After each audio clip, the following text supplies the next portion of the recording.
Hmm.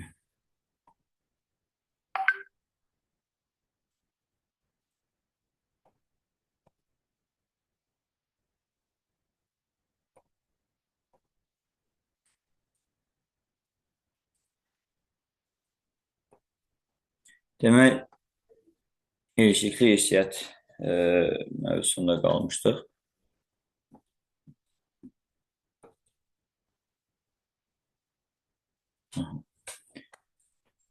Davam edək. İlişikli irsiyyət hadisəsini Thomas Morgan müəyyən eləmişdi.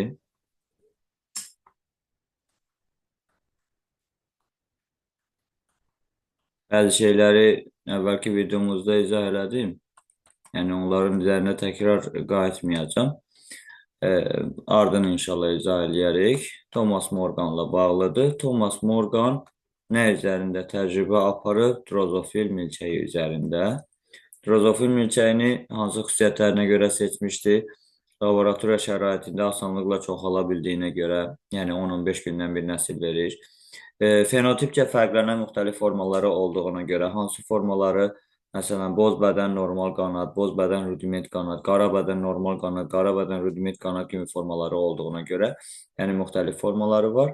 Həmçinin də karyotipində xromosom sayı daha azdır, yəni 2 × 8 xromosomuna malikdir. Onun üçün təcrübəni drozofil milçəyi üzərində aparıb. Nə edib? İlkin olaraq deyir ki, boz normal qanadlı milçək, yəni boz bədən dominant əlamətdir. Əvvəlcə onu qeyd edeyim. Deməli, boz, böyük A, qara, kiçik A. Normal qanad dominantdır. Böyük B, rudiment qanad resesivdir. Kiçik B ilə göstərilir. Böyük A, böyük A, böyük B, böyük B genotipli bir fərdlə kiçik A, kiçik A, kiçik B genotipli bir fərdi çarpazlaşdırıb. Aydın məsələdir ki, homozigot genotipli fərd bir cür qamət əmələ gətirər.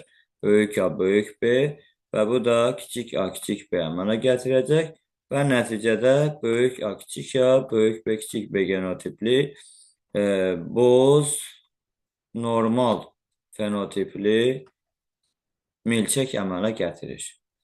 Və ikinci təcrübədə nə edir?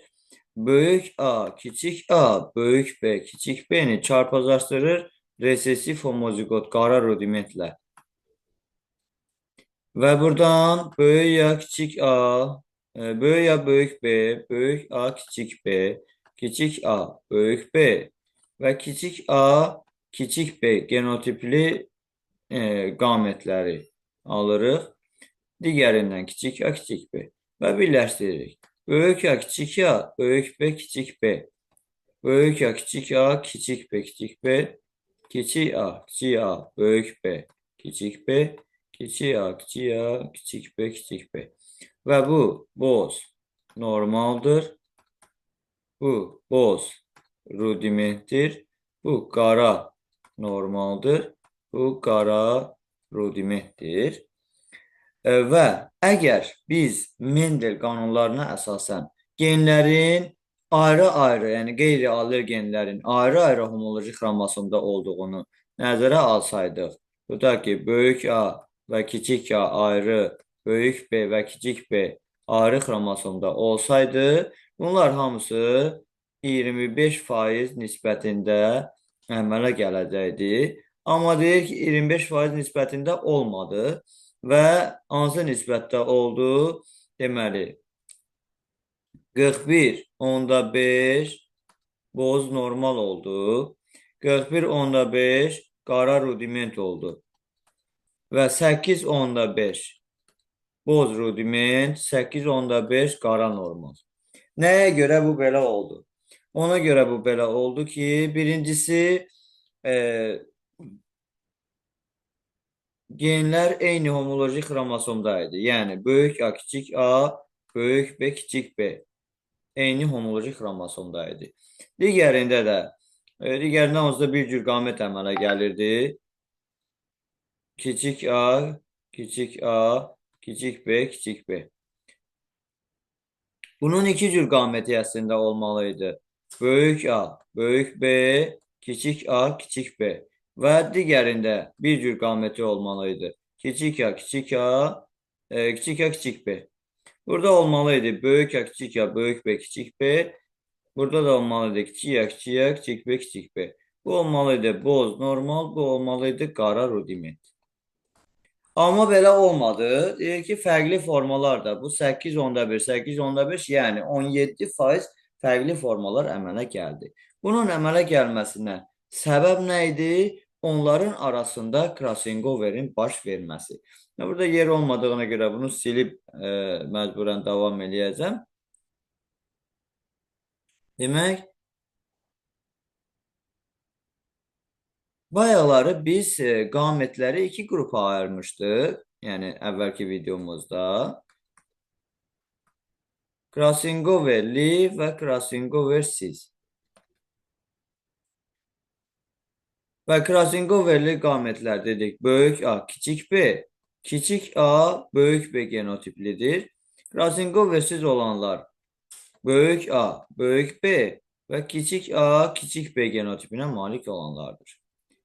Və crossoverli qamətlərin əmələ gəlmə faizi genlər arasındakı məsafədən, qeyri-allel genlər arasındakı məsafədən asılıdır. Arasındakı məsafə orqanoidlə götürülür və əgər ümumilikdə 17% alınıbsa, deməli bunlar arasındakı məsafə 17 orqanoid olub. Ona görə, yəni bunu biz bu şəkildə göstərsək, böyük A, kiçik A, böyük B, kiçik B və bu A ilə B arasındakı məsafə 17%-dirsə, deməli, böyük A, kiçik B və kiçik A, böyük B tipli qamətlərin, yəni yəni genlərin bir-birindən qırılma faizi 17% olub. Ona görə orada valideyndən fərqli formalar əmələ gəlmişdir. Eyni tipli formalar əmələ gəlməmişdir. Mendel qanunlarına əsasən bir dənə qaydanı da deyim, yəni testlərdə bunu tətbiq edəcəksiniz. Yəni, heterozigot fərd. Heterozigot fərd. Resessiv. Homozigot fərdlə çarpazlaşarsa,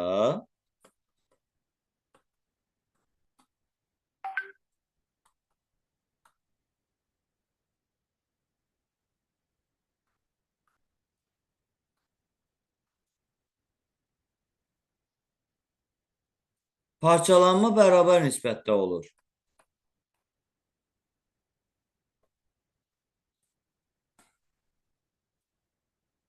Bərabər olur.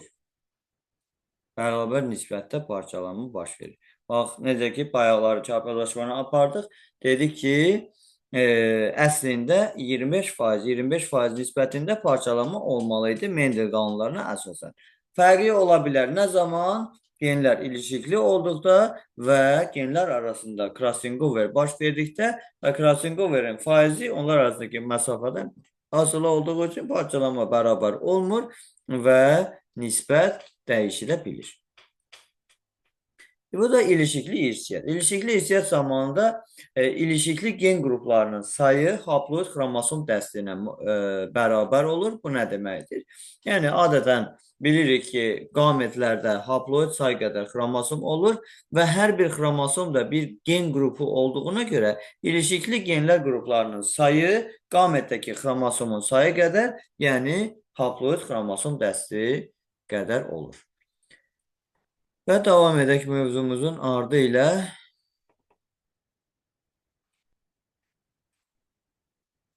Deməli, bu drozofil milçəyinin genləridir. Erkək fərddə XY olduğuna görə görürük ki, xromosomun biri digərindən fərqlidir. Cinsi xromosomlarda digər 3 cür xromosom eynidir. Və bu apardığı təcrübədir. Faizlər burada mövzuda verilib və sonra pomidorun gen xromosom xəritəsi burada göstərilib Düzdür. Buna aid əvvəlki blok imtahanlarında suallar olub, amma bu xəritəni orada sualda, situasiya sualı olub. Xəritəni verərək ona əsasən sual hazırlanıb. Amma yəni xəritə mövzuda varsa, təbii ki, siz çalışın onu e, müəyyən qədər də olsa nəzərdən keçirib yadınızda saxlayın ki, işdir birdən düşsə onu yaza biləsiniz, çətinlik çəkməyəsiniz. Yəni burada 30-cu lokusda məsələn sadə və mürəkkəb çiçək qrupu, 32-ci lokusda yumru və şiş uclu meyvə, 46-cı lokusda tüklü və normal epidermis göstərilib. Yəni bunların harda, hansı lokusda yerləşdiyinə aid məlumatları yadınızda saxlamalısınız.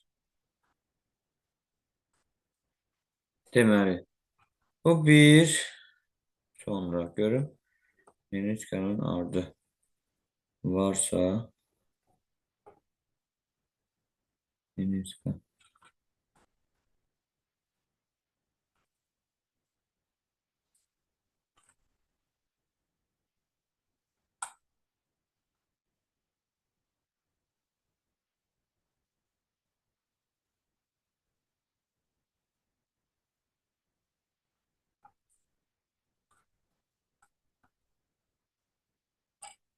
Yox. Deməli,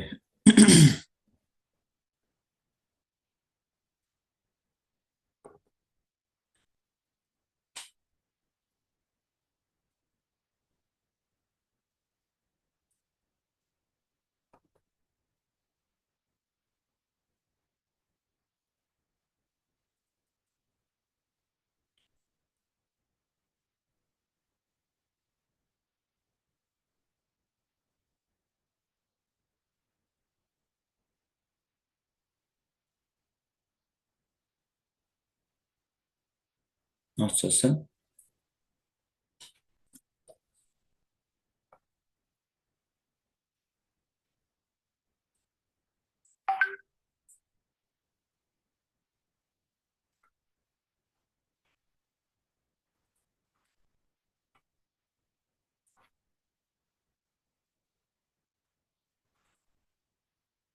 Aha. Demək, mövzunun ardı ilə davam edirik. Populyasiya genetikası biraz bizim üçün vacib olan hissələrindən biridir. Bu barədə izahat verəcəm. Hardy-Weinberg qanunu həmçinin. E, deməli,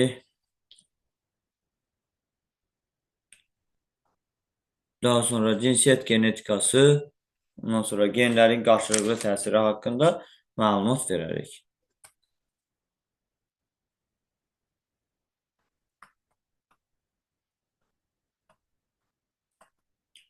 Hardy-Weinberg qanunu, yəni Hardy və Weinberg adlı iki alim bir-birindən fərqli olaraq elmə daxil edilmişdir. Onlar qeyd edir ki, populyasiyada genlərin nisbi tezliyi nəsildən nəslə keçdikcə dəyişmir.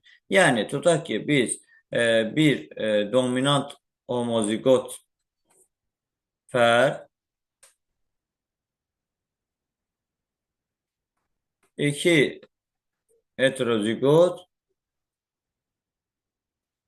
bir ədəd resesiv homozigot alırıq. Burada nisbət 1, 2,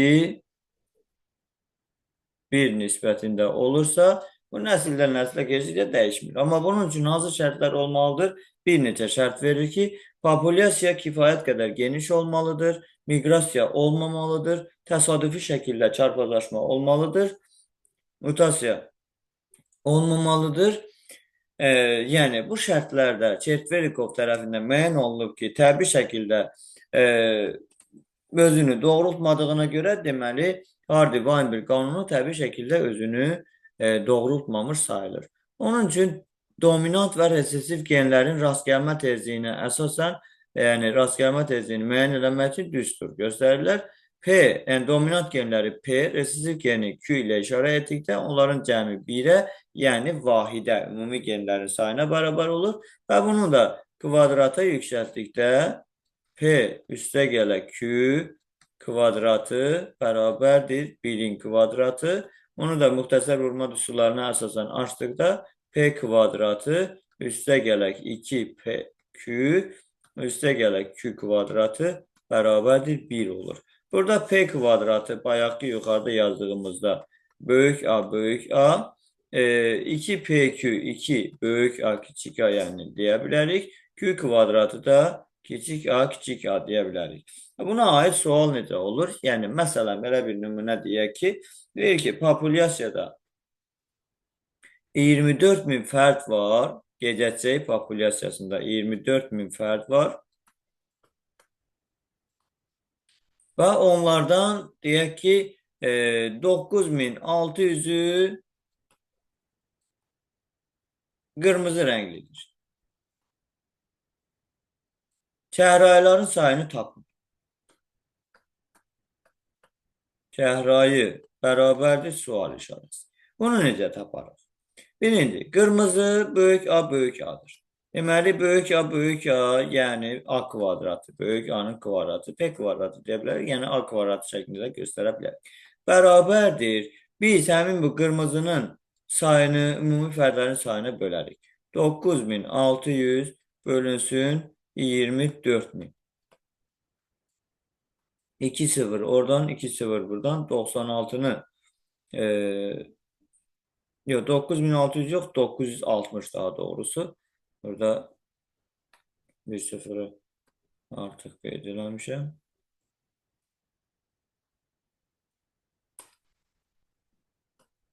Aha 960'ı 24 bine bölürük. Bu da beraber olur 0,4'e. A kvadratı 0,4 ise A beraberdir. 0 onda 2 olur. Buradan da böyük A üste gel küçük A beraberdir 1. 0 onda 2 üste gele küçük A beraberdir 1 olursa küçük A'mız beraber olur 0 onda 8'e. Ve eğer bizden çəhrayı istəyirsə, çəhrayı da 2 böyük A küçük A'dır ve beraberdir 2 vurulsun. Böyük A'mız 0 onda 2'dir. Küçük A'mız da 0 onda 8'dir. O da eləyir 0 tam %32. Oradan %32 hissə veya 32%. Eğer say olarak istəyirsə, bunu da biz vurarıq ümumi fərdlərin sayına. Yəni 0-dan %32'ni vururuq 24 minə. Hər neçə elədisə, bizim sualımızın cevabı olur. O qədər. Və bunu silirik. Sizinlə devam edəcəyik. Cinsiyyətin genetikası ilə. Və PDF üzərində bəzi şeyləri sizə göstərək.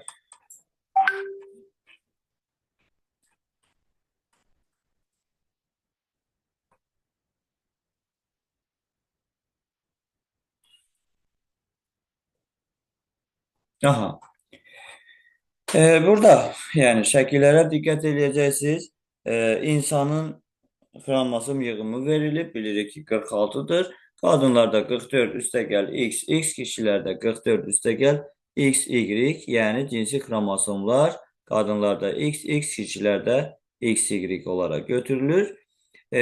Drozofil milçəyi verilib 8 xromosomdur. Dişilərində 6 üstəgəl XX, erkəklərində 6 üstəgəl XY-dir. Toyuqlarda 78'dir. Dişiləri heterogametdir. Yəni 76 üstəgəl XY-dir.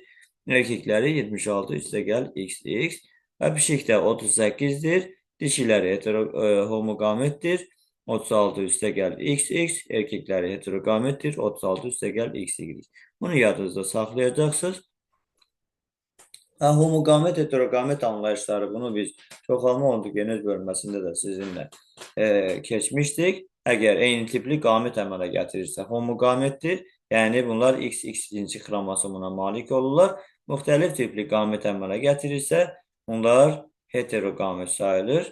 Və hansı canlılarda dişilər homogametdir, erkəklər heterogametdir. Hansı canlılarda əksinə erkəklər homogametdir, dişilər heterogametdir.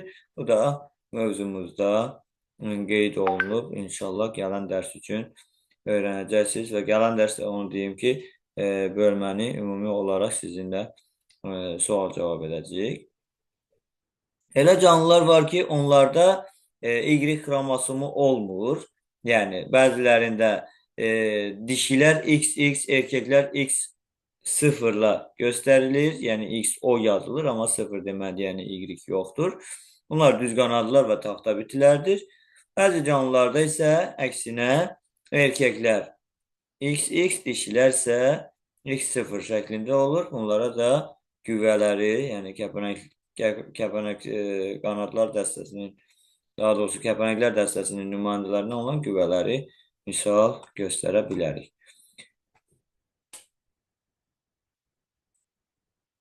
Bitkilərdən cinsi xromosoma malik olan kənaf, maya sarmaşığı və elodiyadır. Bunlarda dişilər XX, erkəklər XY cinsi xromosoma malikdir.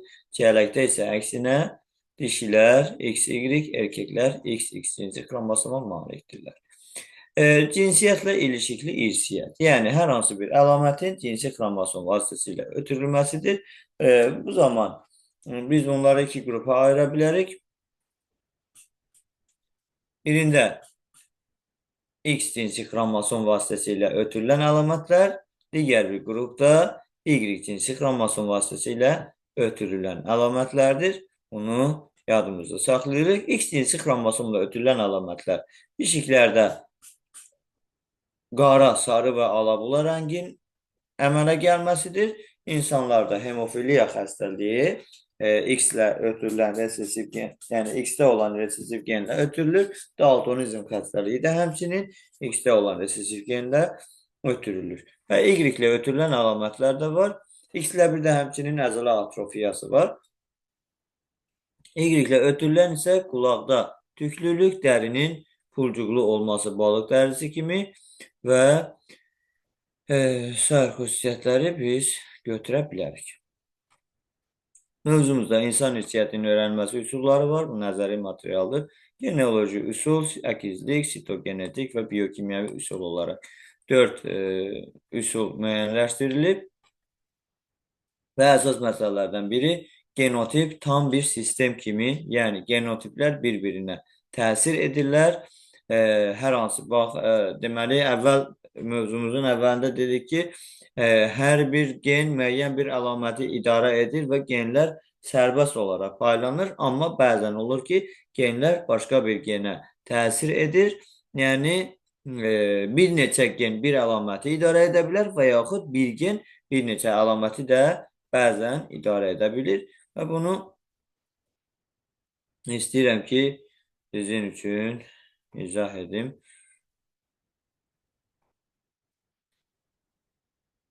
Sağ səhifəmizdə. Deməli, genlərin qarşılıqlı təsir formaları, onlardan biri komplementar təsirdir.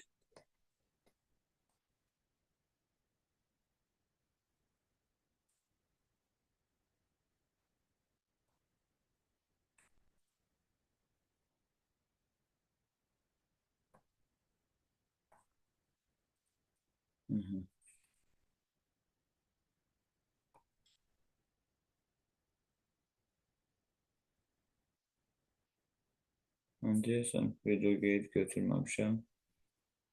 Yoxsa yox. Götürmüşəm. Onlardan biri komplementar təsirdir. Komplementar təsir nədir? Məsələn, ətirli noxud bitkisində iki cür fenotip var. Qırmızı rəng var. Bir də ağ rəngli çiçək var. Burada qırmızı rəngin olması üçün böyük A və böyük B genləri bir-birinə təsir edərək bu rəngi əmələ gətirir. Yəni, ən azı bir dominant, yəni hər bir dominant gendən bir ədəd orada olarsa, bu qırmızı olacaq. Əgər biri varsa, digəri yoxdursa,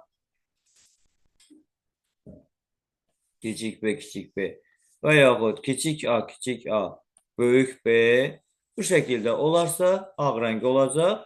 Yəni, məsələn, tutaq ki, böyük A, kiçik A, böyük B, böyük B. Görürük ki, böyük A və böyük B var, qırmızıdır. Böyük A, böyük A, böyük B, kiçik B. Böyük A və böyük B var, qırmızıdır. Kiçik A, böyük B, böyük B. Böyük B var, amma kiçik A yoxdur. O zaman ağ rəngdədir. Kiçik A, kiçik B, kiçik B.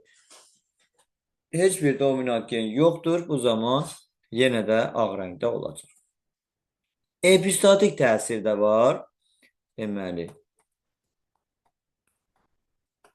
Epistatik təsir. Epistatik təsir bir genin digər genin təsirini zəiflətməsidir. Bu ada dovşanlarında öyrənilir. Ada dovşanlarında əlaməti müəyyən edən böyük S qara rəngi müəyyən edir. Kiçik S ağ rəngi müəyyən edir. Yəni böyük S pigmentin olduğunu, kiçik S pigmentin olmadığını göstərir. Əgər böyük A varsa, böyük S-nin təsirini zəiflədir. Deməli, böyük S-ni azaldır. Necə? Yəni, məsələn, biz rəngləri müəyyən eləsək, böyük S, ən azı bir böyük S və bir böyük A olsa, bu boz rəng olacaq. Yəni, qaranın təsiri zəiflənəcək. Böyük S varsa, əgər böyük A yoxdursa, digər tərəfdən kiçik A-lardırsa, bu qara rəng olacaq. Yəni, pigment, yəni qara rəngi müəyyən edən gen var, onun təsirini zəiflədən gen yoxdur, bu zaman qara olur və digər bir hal, böyük S yoxdursa, kiçik S-dirsə, digər tərəfdə böyük A və kiçik A-nın olmasından asılı olmayaraq, dovşanın rəngi olur ağ rəng. Ada dovşanında epistatik təsir zamanı 3 fenotip olur. Maksimum, yəni fenotiplərdə bozdur, qaradır və ağ rəngdir. Qarşılıqlı təsir formalarından biri də polimeriyadır.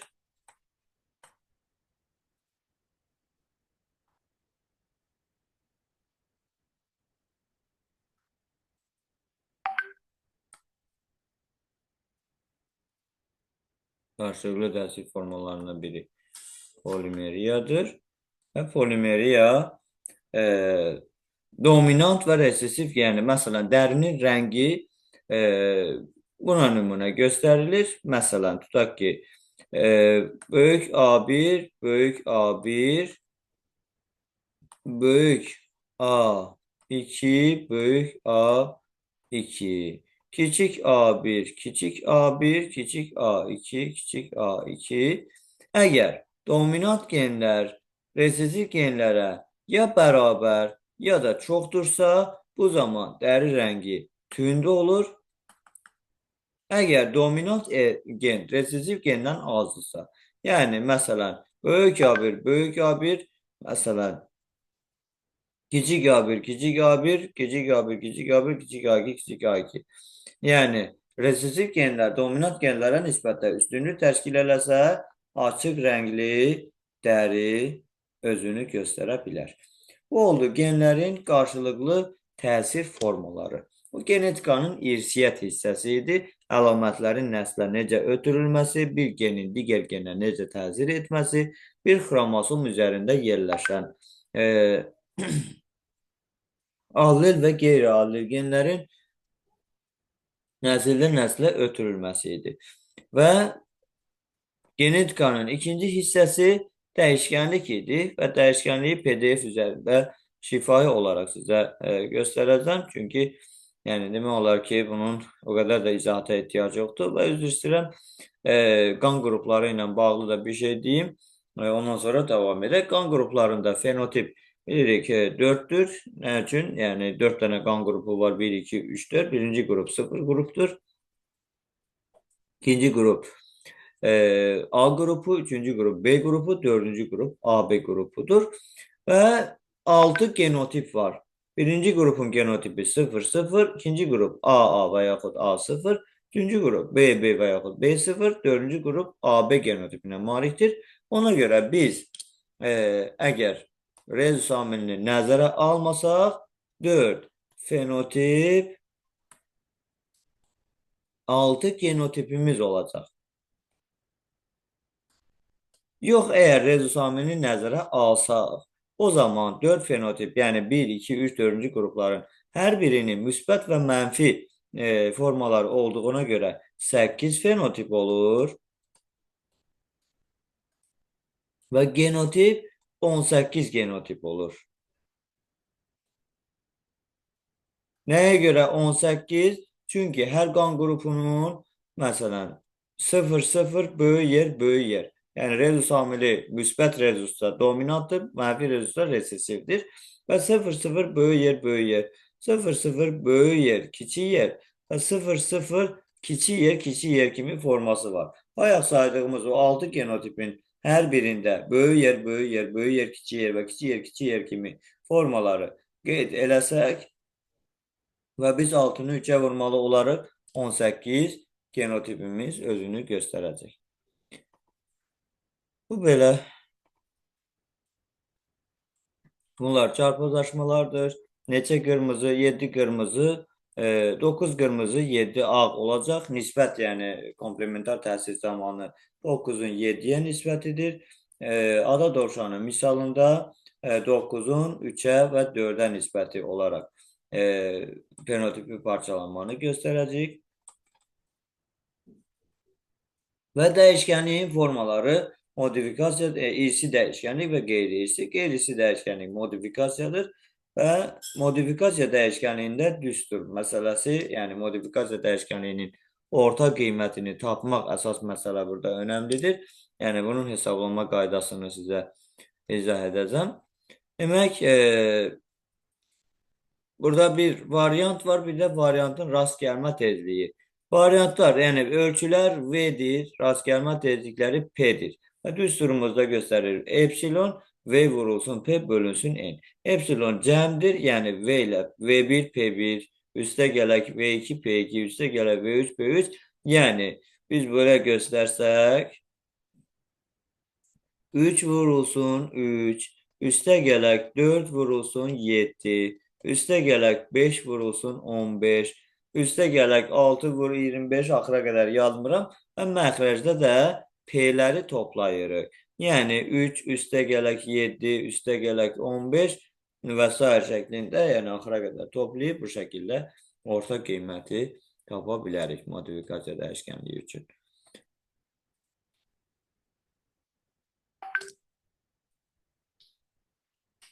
Davam edirik. Demək, irsi dəyişkənliyin 3 növü var. Mutasiya, kombinativ və korrelativ dəyişkənlik. Mutasiyaların özünün də növləri var. Gen mutasiyası, genom mutasiyası və xromosom mutasiyası.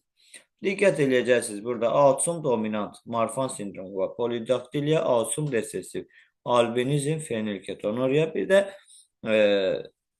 talasemiya xəstəliyini də özünüz üçün qeyd edib yadınızda saxlayacaqsınız. O da autism resessiv xəstəliklərə aiddir. Talasemiya. Daha sonra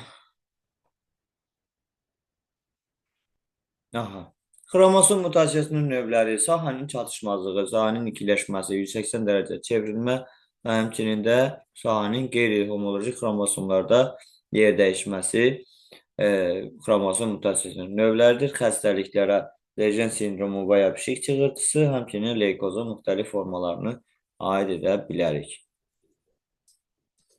Genom mutasiyalarından aneuploidiya və poliploidiya misal göstəririk. Aneuploidiya xromosom sayının bir neçə vahid artıb azalması, poliploidiya isə bir neçə dəfə artıb azalması əsasən artma olur. Down sindromu, Patau sindromu, Edwards sindromu, Klinefelter sindromu, Shershevski-Turner sindromu bunlar aiddir genom mutasiyalarına. Burada nəyə diqqət edərsiniz? Down sindromunda 21-ci cütdə artıqlıq var və autism xromosom 45, cinsi xromosom 2 olur. Patau sindromunda da həmçinin, Edwards sindromunda da həmçinin. Klinefelterdə isə autism 44 olur, cinsi xromosom 3 olur. Bunu yadımızda saxlayırıq. Shershevski-Turnerdə autism 44, cinsi xromosom isə 1 olaraq götürüləcək. Xəstəliklərin əlamətlərini də öyrənib yadınızda saxlayırsınız. Bəzi karbohidrat mübadiləsinin pozulması ilə bağlı xəstəliklər Tay-Sachs və maddələr mübadiləsi mövzusunda inşallah keçərik. Orada məsələn şəkərli diabet, glukozuriya, hipoglikemiya, hiperglikemiya, pankreatit xəstəlikləri maddələr, yəni karbohidrat mübadiləsinin pozulması nəticəsində yaranan xəstəliklərdir. Amin turşu mübadiləsinin pozulması, fenilketonuriya və tirozinemiyanı nümunə göstərə bilərik. Vitamin mübadiləsinin pozulması nəticəsində yaranan homosistoriya xəstəliyi, buna diqqət edirik. Somatik mutasiyalar vegetativ çoxalma vasitə zamanı nəslə ötürülə bilər. Kombinativ dəyişkənlik isə 3 dənə səbəbi ola bilir. Buna da diqqət edib yadımızda saxlayırıq. Axırıncı dəyişkənlik forması nisbəti dəyişkənlikdir. Bir gen bir neçə əlamətə təsir göstərir. Yəni, məsələn, itlərdə tüklərin seyrək olması və dişlərin zəif inkişaf etməsi eyni gen tərəfindən idarə olunduğu üçün hər iki əlamət eyni zamanda özünü göstərir. Əgər biri varsa, digəri də özünü göstərir və yaxud göyərçinlərdə barmaqlar arasında pərdənin olması, onların da ayaqlarında lələklərin olması ilə eyni bir genlə idarə olunur.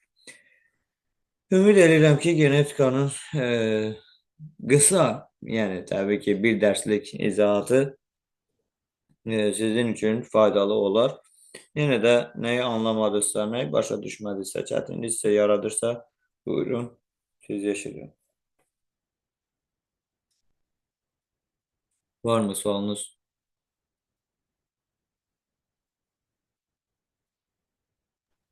Yox, Tamam. Bəli. yox. Bir mövsüm. Yox, mənim yoxdur. Onsuz da genetikada yaxşıyam. Tamam. Real. Yoxdur mənim. Tamam. Ona mövzunu göndereceğim PDF'i. İnşallah 3. gün için hazırlaşarsınız. Sual cevap edərək. Tamam. Yaxşı mənim. Oldu. Oldu mənim. Hələlik. Gecəniz xeyrə qalsın. Amin.